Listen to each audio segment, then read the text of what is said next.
The Baltimore Ravens head to Miami to face the Dolphins on Sunday.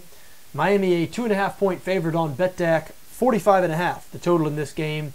This a big game. Both these teams sit at 7-5, so major playoff implications here.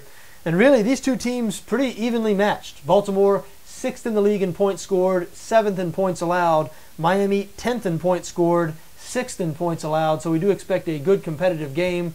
The Dolphins a slight favorite. The venue does have something to do with that. Miami has been a good bet at home over the past couple of years, 12-5 against the number in their last 17 home games, and Baltimore has lost 3 times on the road this season. You know, in handicapping this game, I think it comes down to whether you feel more comfortable trusting Justin Forsett or Ryan Tannehill. Now, obviously, that's being overly simplistic, and when I talk about Justin Forsett, what I really mean is the Baltimore running game. Forsett just happens to be their lead back.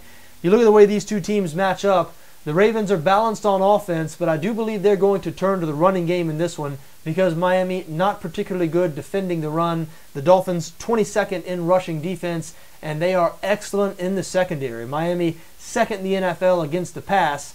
Now on the other side of the ball, Baltimore is great up front defensively, top 5 in the NFL in rushing defense, but they are terrible in the secondary. Only one team league-wide has allowed more passing yards than the Baltimore Ravens this season. They're surrendering over 270 yards per game through the air. That's why I say if you're going to back the Dolphins in this game, you've got to have a lot of faith in their quarterback, Ryan Tannehill. And opinions somewhat mixed of Ryan Tannehill. He does not throw a great deep ball, it's true. So the Miami passing attack, mostly dink and dunk. But I like the way Tannehill's looked in first-year coordinator Bill Lazor's offense. I like the fact they mix in the read option game and let Tannehill run the ball a little bit, which is something he can do that I don't believe he did enough of in Mike Sherman's offense. And so, look, I do lean towards Miami in this game. I think Ryan Tannehill, one of the better young quarterbacks in the league, and you put him up against the NFL's 31st ranked secondary, I like his chances of being able to pick apart this Baltimore defense.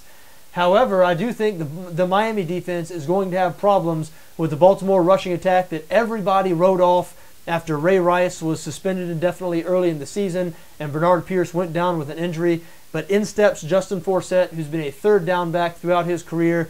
He's done very well this year. The Ravens top 10 in the NFL in rushing offense. So I think this is going to be a close competitive game. As I said, I do have a Miami lean, but it's not one of my favorite bets of the week. I also lean towards over 45.5.